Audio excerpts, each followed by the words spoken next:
all these people come in and protest and stuff, right? And then so he's like, I just want to do my talk because like they're hiring me.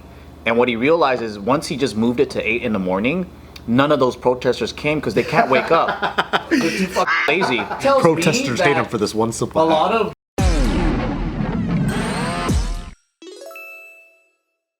So with tensions pretty high between all the different countries, with the Russia-Ukraine stuff, everything going on, let's say that America got into a direct war with Russia. What could that possibly be like? A direct war? Direct war. Let's say that mean on war was soil? declared- I don't know. Like I don't even know how that works. Like let's say that there was war declared between America and Russia. What happens? You think we send troops there? Is that how you think? Oh, dude, it would be World War III. Like nuclear, right? So No, it wouldn't it'd be- just be America versus Russia. It'd be Oh, dude, because China's going to be involved. Yeah. All those North Korea's going to be involved. It's going to be another World War III. And people don't understand what's going on right now. And I hate getting into politics because I'm not a fucking big politics guy. But some things you can't fucking avoid. Like, like how China is like circling Taiwan. You know, you see how since Biden took office, Russia's like, oh, now we got the fucking courage. We're gonna go smash Ukraine. You know, it's like, it would be a war like no other. Like you said, everybody has nuclear weapons, right? No one's gonna fight America head on, bro. that'll never happen. You know why? Because we'll mollywop every motherfucking country. We are we have the greatest fucking military fighting force ever in this fucking world. The best air force, the best fucking naval vessels, the best fucking troops. But the problem is they understand that, right? China understands that. Russia understands that. So how are they gonna win a war against us? They're going to infiltrate our school systems. They're going to start fucking brainwashing the next generation into thinking. Social decay. Absolutely. They're going to make us fight from within. It's already been proven that Russia meddled in American culture. There's that documentary that recently came up about Facebook. Remember that one? How during the election, they have troll farms in Russia.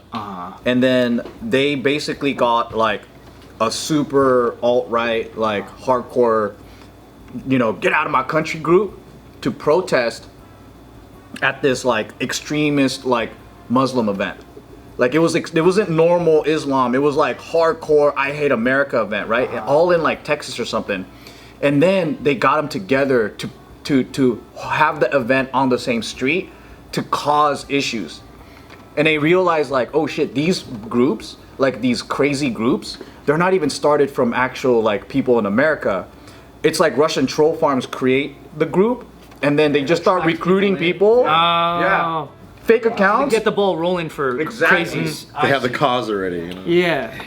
Wow. Yeah, think about like Antifa and all of them, you know? Yeah. When the big whole thing went down with George Floyd and everything like that, we found in corners in Chicago of fucking just magical fucking bricks, piles of bricks there. That's crazy. Yeah. You know what I mean? And it's just What are these bricks for? So that was a real thing. That's a People real thing. really planted bricks in Chicago. oh yeah, dude. Were you an officer during that time? Yes.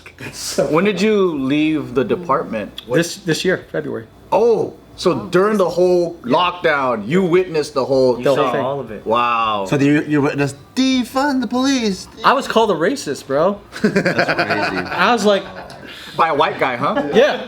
I was like, Yeah, right. racist? That was the weirdest thing. I'm an immigrant, bro. What the fuck, man? That was the weird when you saw like how crazy shit was. It's like these like white guys with blue hair like going up to a black cop and calling him a white supremacist. It was the weirdest thing ever. Really weird, yeah. Still happens. I know. They want that infighting. Right. So that makes that- sense. And they want that split. Now the split is bigger than ever. Yeah. Right? There's left versus right. To me, I'm not left, I'm not right. I'm motherfucking pro-America.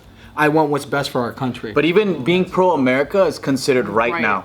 Yeah, Isn't that weird? They'll place you in the box. That's the Like, weirdest thing. Dude, if you wave an American flag, they say that's racist.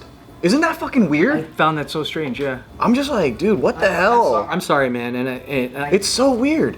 this is one of the countries. Look what we're doing right now. We're sitting here on this fucking awesome show, Somebody's watching this on their computer, on their smartphone, having the privilege to be able to source their information and live this life of freedom. Yeah. And we got to choose what we wanted to do. There's not many other countries that give us this opportunity. Fucking immigrant. Right. I came here with fucking $10. Yeah.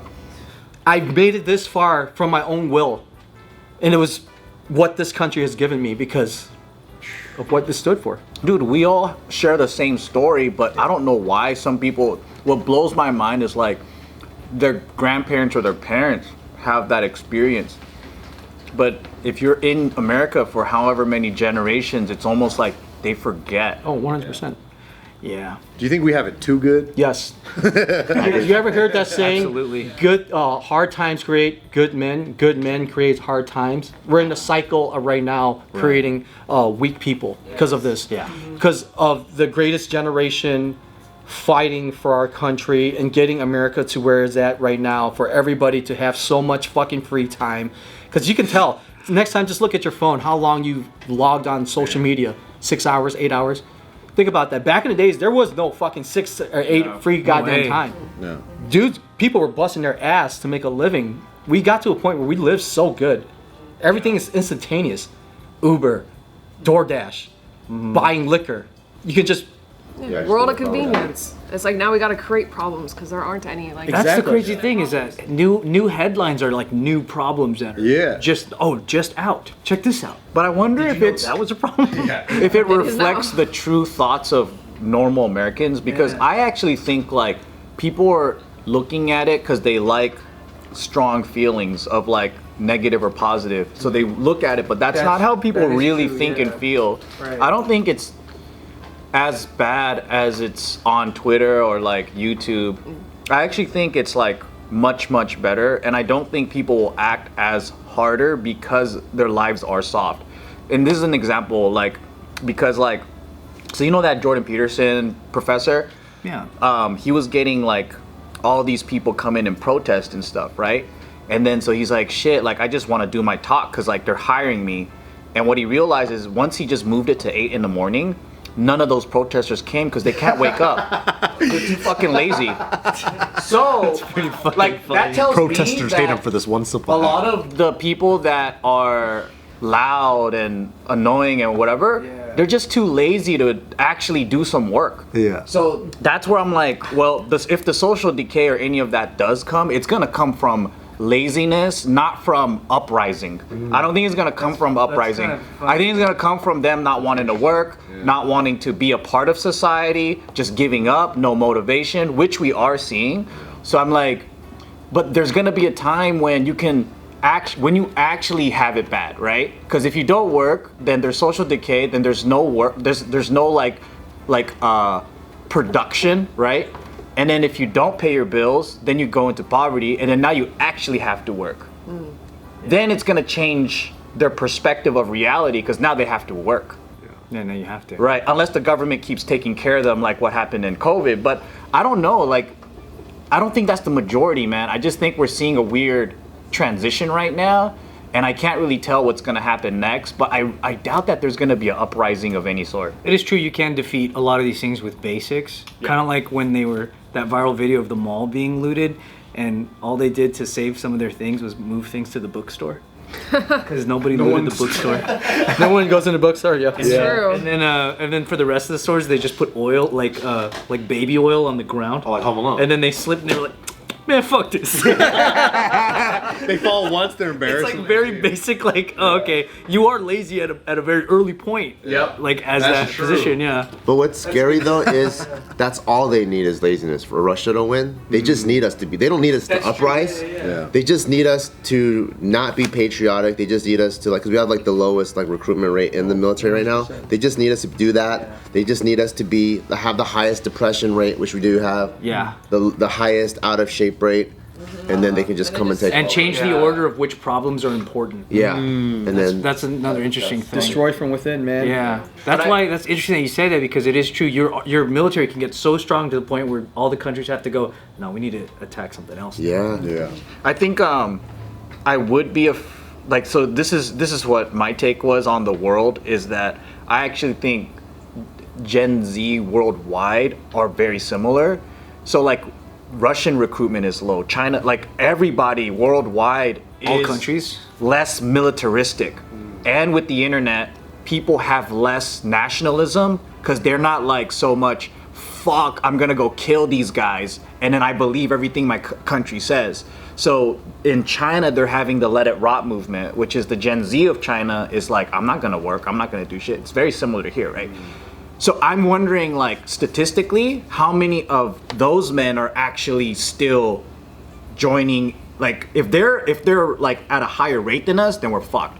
But if all of them at the same generation are like, we're not gonna join the military, But they have mandatory service. A lot of those countries have mandatory service. so they have a what do you call it? What we had in Vietnam, Like the draft. the draft, yeah. And they can what is it called? They can censor their social media, so they can have a completely different narrative. Where ours is our algorithm is market, us. Yeah, Right. Did you know TikTok in China is different from ours? Yes.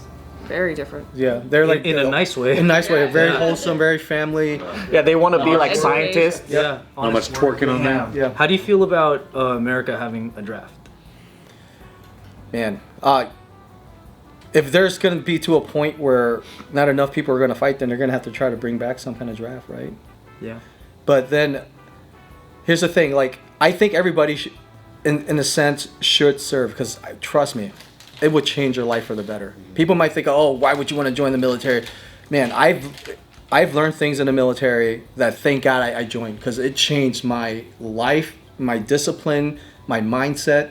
That if I didn't have it, who knows where. I'm not saying if you don't join, you're gonna be a piece of shit. Don't get me wrong, right? But it made me a better person. Me. Yeah. That's cool. I think I would have really benefited from it. I was studying it like in high school, and then I started realizing, like, wait a minute, these politicians that make decisions, they're not doing it for America all the time. Like, some of them might be doing it for them and their homies to profit.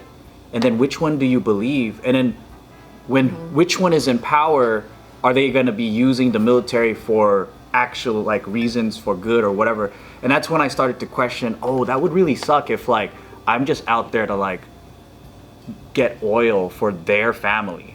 You know what I mean? Or like maybe it's like World War II and it's like, okay, we need to do it for America. Or, you know, like there's certain wars where you're just like, should we have really gone You don't in there? align with the purpose. Or like, I don't know, right? But then as a person, I guess in the military, it doesn't matter. You're there because you're there for your country, whether you need it or not, right? And then I think that's where a lot of the generation now is probably questioning, like, it's the different kind of loyalty. Or like, I don't want to say different kind of loyalty, but it's like, you got to camp like, all right, for example, Tulsi Gabbard, right? She's like, she's a veteran. Is she active? yeah, she's active right now. Right, but she's against the military-industrial complex. Yeah. But she loves the military, and she wants the military to be used to actually protect the country, not for profit. Yeah. That's what I believe in. So I'm like, if there's a foreign threat and they're really trying to invade and all that, then it's like, let's go, let's protect home. But if it's the Bush family trying to like make money off of the poor people of America giving their lives for this country to protect their oil assets, then I feel like, damn, that sucks. But I don't know. Politicians are crooks, dude. Right. Yeah. In the end of the day, they're there. There's inside trading. There's a lot of things done behind the doors to pocket them, right? Here's the thing. There's certain things that are out of my control. But the one thing that's always in my control is my attitude and what I perceive is right and what is truthful. So when I joined the military, I didn't give a fuck what they were doing. I had a sense of purpose. I wanted to do it for duty. As lame as it might sound, cliche, duty, country, honor. Because that's something I believed in. So that's why I joined. He's a true samurai. Yeah, for real. No matter what, he's about it. And that's why I think the culture in the military is so strong, especially like special operations, because it's other people with that like-mindedness that come together. Yeah. So you have now like hundreds of thousands, and even up to millions of people that have that same mindset, which is why I think it's good to have mandatory service. And you see like a lot of the countries that do have mandatory service, they're able to go from like third world country to first world really quickly. Look at South Korea, smashing it. Extremely unified. Yeah. They all have the same cause, and every country has crooked, politicians sure. and all that. But when a country can be united, and when like they have a similar understanding and similar mission, it's like sky's the limit of what they can do. That's true, because it's good for like culture building. And either way, it's like even if it's like for their personal gain or whatever, I'm still fighting for this way of life. Yeah. No matter what. Yeah. True. So Everybody should experience hard work. yeah. Everybody should experience hardship. If you don't experience that, then in life you're gonna go through it thinking, hey, the world revolves around me. Give me. It's about me. But when you start serving and you start understanding, hey, this is bigger than me, and you start doing things that are outside your normal comfort, you are going to grow as an individual. You would hope. Physically and mentally. You know how like Korea, everyone has to do service? Yes. Like, that kind of feels like America or any country, right? It just doesn't it feel like more involved as like, okay, if shit hits the fan, we all have the skills. And then also now it's like we're not just born and like we have to actually do something to contribute to this country. And I kind of like that idea of like doing something. It doesn't even have to be like in infantry, because I heard that if you're like religious and it's against your religion to like do violence or whatever, you can do medic or something, right? Yeah, you could be a chaplain too. Right, or like you could be religious leader. So at least you're contributing somehow as a group. Yeah. Then you feel like all one country. Yeah. I think though some of the K-pop stars, they just perform. They're still in the military, but they just perform from base to base, so they're contributing somehow still. Yeah. What the heck? Yeah. Can you still wear makeup? That I don't know. They're like, no. Only if it's green and brown and black. It's under your eyes.